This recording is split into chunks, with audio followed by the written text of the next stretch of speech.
এরপরে প্রশ্ন হলো মেয়েদের চুলের আগা কেটে সমান করা যাবে কিনা। মেয়েদের চুলের আগা এটা যদি কেটে সমান করা হয় কোনো অসুবিধা নেই। হয়তো উঁচু নিচু আছে, কোনটা বড় কোনটা ছোট আছে, কেউ কেটে এটাকে সমান করেছে, তাতে কোনো অসুবিধা নাই। কিন্তু মেয়েদের চুল যদি কেটে এমন করা হয় যে পুরুষ না মহিলা এটা চেনার উপায় থাকে না, আজকাল এরকম অনেক মহিলা পাওয়া যায় না, দেখা যায় না যে মহিলা না পুরুষ এটা বোঝা উপায় পাওয়া যায় না, কঠিন হয়। তো এরকম যদি হয়ে যায় তাহলে মনে রাখতে হবে লাআনাল্লাহুল মুতাশাব্বিহাত মিনান নিসাই বির-রিজাল, ওই মহিলাদের প্রতি আল্লাহর লানত বর্ষিত হয় যারা পুরুষদের বেশ ধারণ করে। আবার ওই পুরুষদের প্রতি আল্লাহর লানত বর্ষণ হয় লাআনাল্লাহুল মুতাশাব্বিহিনা মিনার-রিজালি বিন-নিসা, যে পুরুষরা মহিলাদের বেশ ধারণ করে। আজকাল দেখবেন কিছু পুরুষ আছে মহিলাদের মতো সাজতে চায়, দেখবেন যে পাঞ্জাবির সাথে একটা ওড়না আছে, আরে পাঞ্জাবির সাথে আবার ওড়না লাগবে কেন? ওড়না তো মহিলাদের লেবাস না, একটা ওড়নার সাথে রাখবে।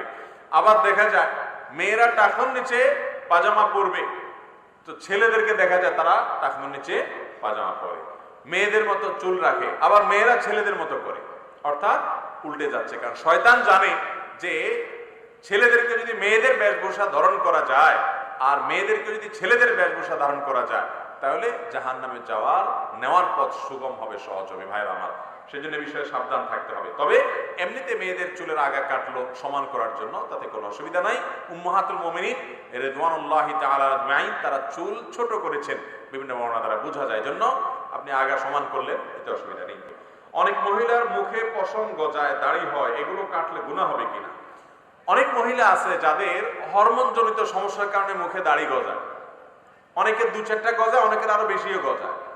তো যদি অনেক বেশি দাড়ি গজায় সেই দাড়ি কাটাতে তো অসুবিধা নাই, বরং অনেক ফকিহদের মতে, অনেক ফোকাহদের মতে এগুলো কাটা বরং ওয়াজিব, আবশ্যক। কারণ এগুলো না কাটলে পুরুষের মতো দেখাবে, এবং পুরুষের মতো দেখানোটা এটা তার জন্য নানান দিক থেকে শরীয়ত দৃষ্টিকোণ থেকেই উচিত নয়, সেভাবে থাকা উচিত নয়, সেই জায়গা থেকে এগুলো কেটে ফেলবে। আর যদি এমনি দাড়ি ছাড়া অন্যান্য পশম হয়, অতিরিক্ত পশম হয়, অনেক লোকের আছে, সেটা যদি রোগের মতো অর্থাৎ এটা অসুস্থতা হরমোনজনিত কারণে হয় তাহলে ট্রিটমেন্টের অংশ হিসাবে সেগুলো তোলাতেও অসুবিধা নাই।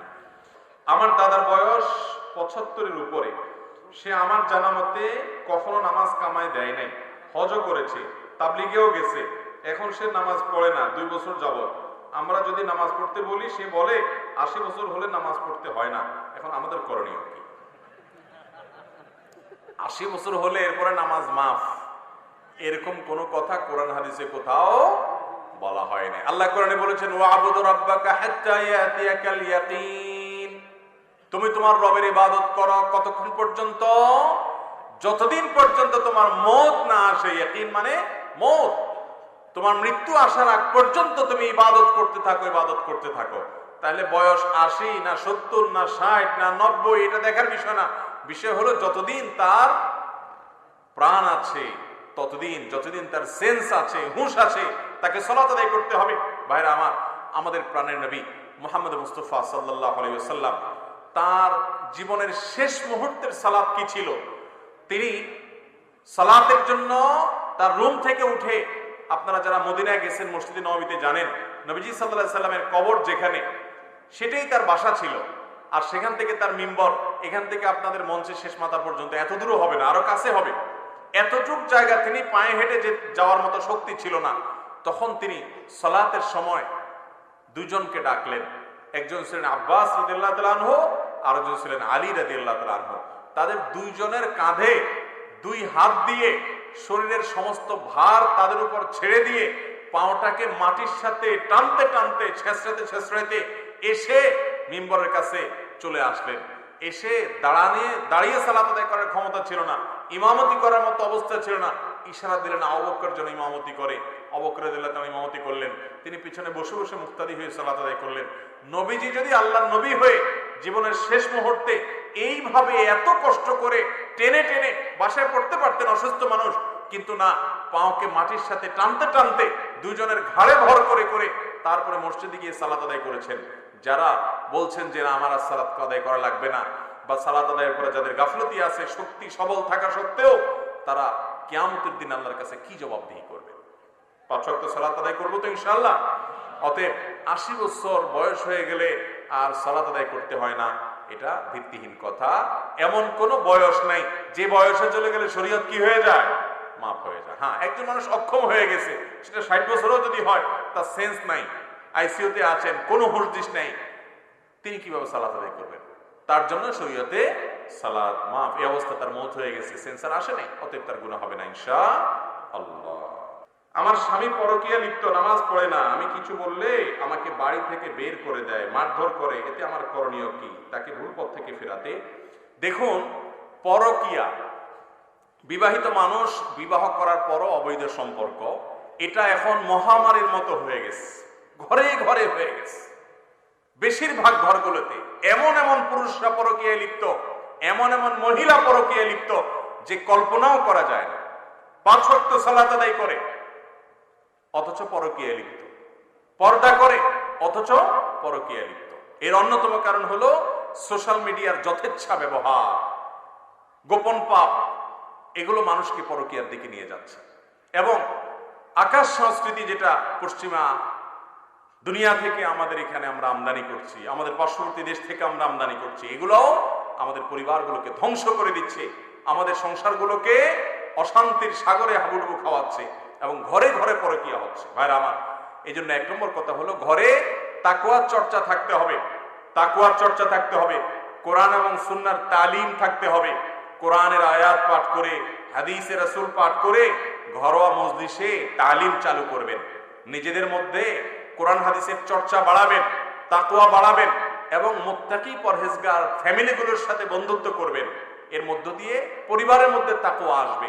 পরিবারের মধ্যে তাকওয়া আনার জন্য তাকওয়া আছে এইরকম ফ্যামিলির সাথে রিলেশনের কোনো বিকল্প নাই। আমাদের সমাজে দেখা যায় যে অনেকেই নিজেরা তাকওয়ার উপরে একা একা চলতে চান, আশেপাশে ফাসিকদের সাথে সম্পর্ক, ব্যবসায়িক কারণে অন্য কারণে তাদের বদ প্রভাব মানুষের উপরে পড়ে।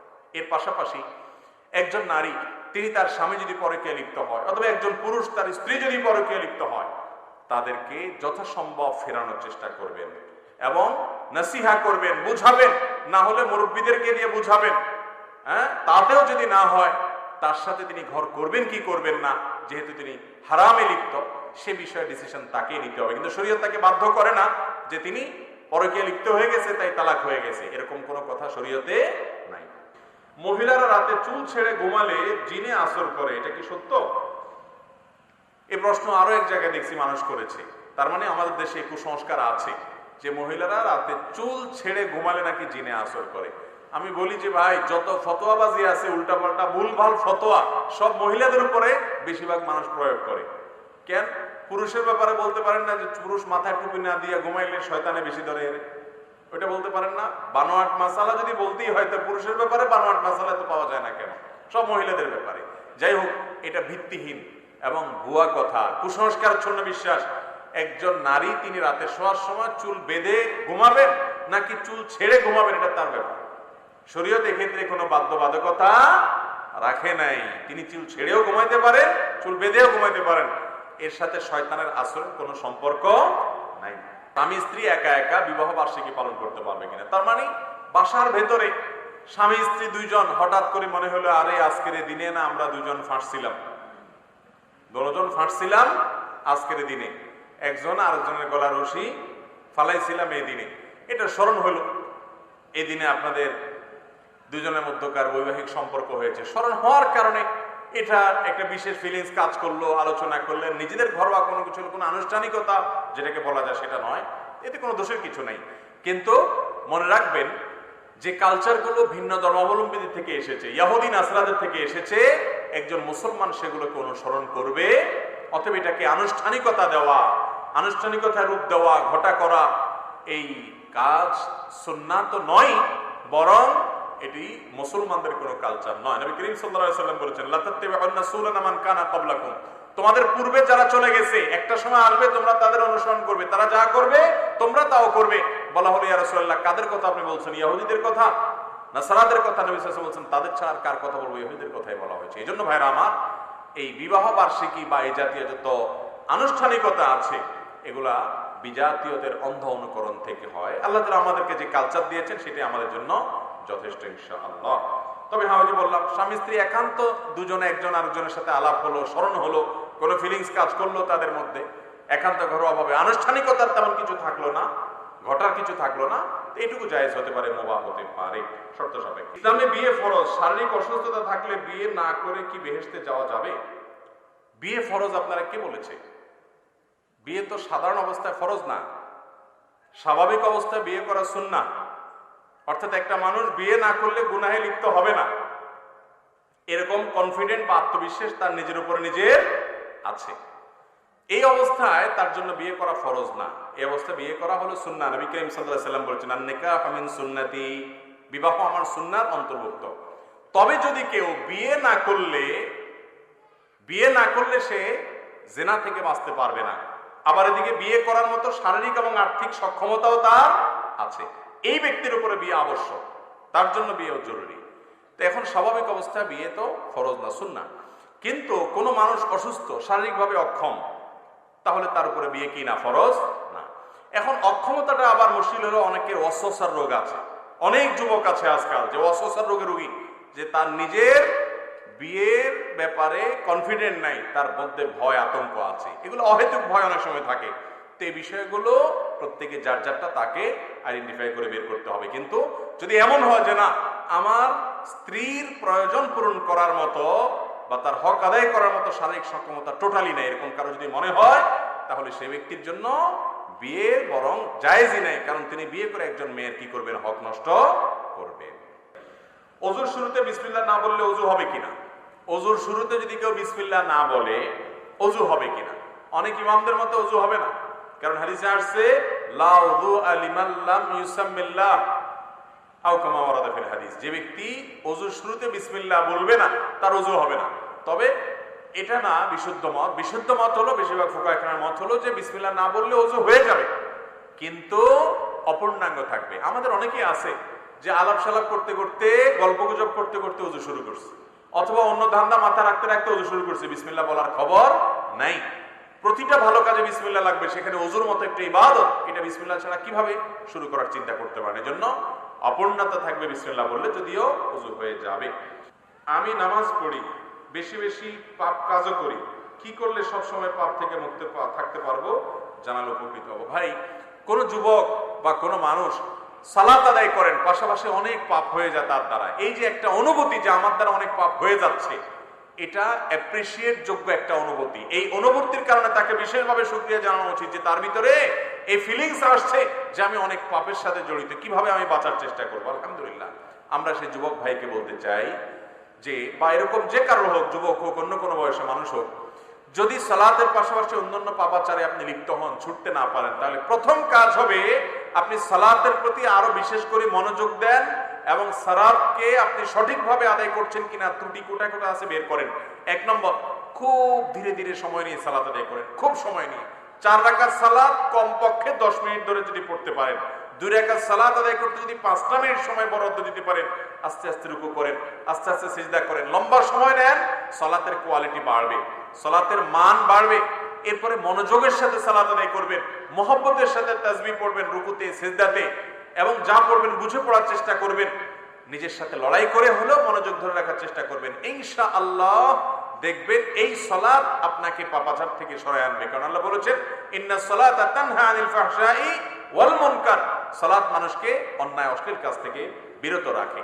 1 নাম্বার 2, পাপের কাজ থেকে বাঁচার জন্য সব সময় রাখতে হবে পাপের পরিবেশ থেকে বাঁচতে হবে। পরিবেশ, যেই জায়গায় যেই পরিবেশে গেলে, একজনে ফেসবুকে গেলে আর চোখের গুনাহ থেকে বাঁচতে পারে না, তাহলে সে ফেসবুক ডিঅ্যাক্টিভ করে ফেলবে। একজনে ইউটিউবে গেলে ওয়াজ শুনতে শুনতে পরে কোথায় কোথায় যায়, আওয়াজের ভিতরে ঢুকে যায় সে, তাহলে সে ওইখানে যাবেই না, ওই অ্যাপই ফেলে দিবে। দরকার নেই আমার অনলাইনে ওয়াজ শোনার, ইউটিউবে ওয়াজ শোনার, যে ওয়াজ থেকে আমি আওয়াজে যাইয়া আরো অন্যান্য জগতে চলে যেতে হয়। নিজেকে নিয়ন্ত্রণ করতে পারি না, যার ভিতরে আত্মনিয়ন্ত্রণের ক্ষমতা নাই, সে সব জায়গায় যাবে না, কারণ যে সে সওয়াব করতে গিয়ে আরো কি করবে, গুনাহ করবে। গুনাহের পরিবেশ থেকে সরে আসলে গুনাহ থেকে, পাপ থেকে বাঁচা সহজ হয়। আল্লাহ এই জন্য বলেছেন লা তাকরাবুজ জিনা ওয়ালা তাকরাবুজ জিনা, জিনার কাছেও যেও না, কারণ আল্লাহ জানেন জিনার কাছে গেলে জিনা থেকে বাঁচতে ফিরে আসতে পারবে না, এই জন্য আগে থেকে বাদ দিতে হয়, গুনার পরিবেশ থেকে সরে আসবেন। নাম্বার 3, পাপাচার থেকে বাঁচার জন্য আল্লাহর কাছে পানা চাইতে হয়। যখন মনটা নরম হবে, একটু চোখের পানি ফেলে কেঁদে দেন, আল্লাহ আমি তো পারি না। এবং পাপ থেকে বাঁচার জন্য 3 নম্বর কাজ হলো ভাই, বেশি বেশি করে দোয়া করবেন। দোয়া, হ্যাঁ, 4 নম্বর কাজ হলো বেশি বেশি করে দোয়া করবেন। যত বেশি আল্লাহর কাছে গুনাহ থেকে মাফ পাওয়ার জন্য, গুনাহ থেকে বাঁচার জন্য দোয়া করবেন, আল্লাহ তাআলা হেফাজত করবেন। এবং 5 নম্বর কাজ হলো নেককারদের সান্নিধ্যে থাকবেন। তাহলে আবারও 5টা পয়েন্ট বলতেছি। 5 ওয়াক্ত সালাতকে যত সুন্দর করে, আরো বেশি সময় নিয়ে, আরো মনোযোগের সাথে, আরো মহব্বতের সাথে অর্থ বুঝে বুঝে আদায় করবেন, গুনাহ থেকে বাঁচা সহজ হবে। গুনাহের পরিবেশ থেকে সরে আসবেন, গুনাহের উপকরণগুলো থেকে নিজেকে সরায় নিয়ে আসবেন। আর নাম্বার 3, আল্লাহর কাছে বেশি বেশি কি করবেন? দোয়া করবেন, আল্লাহ যেন হেফাজত করে। এবং নেককারদের সোহবত এবং সান্নিধ্যে থাকবেন বেশি বেশি, ইনশাআল্লাহ গুনাহ থেকে বাঁচা সহজ হবে।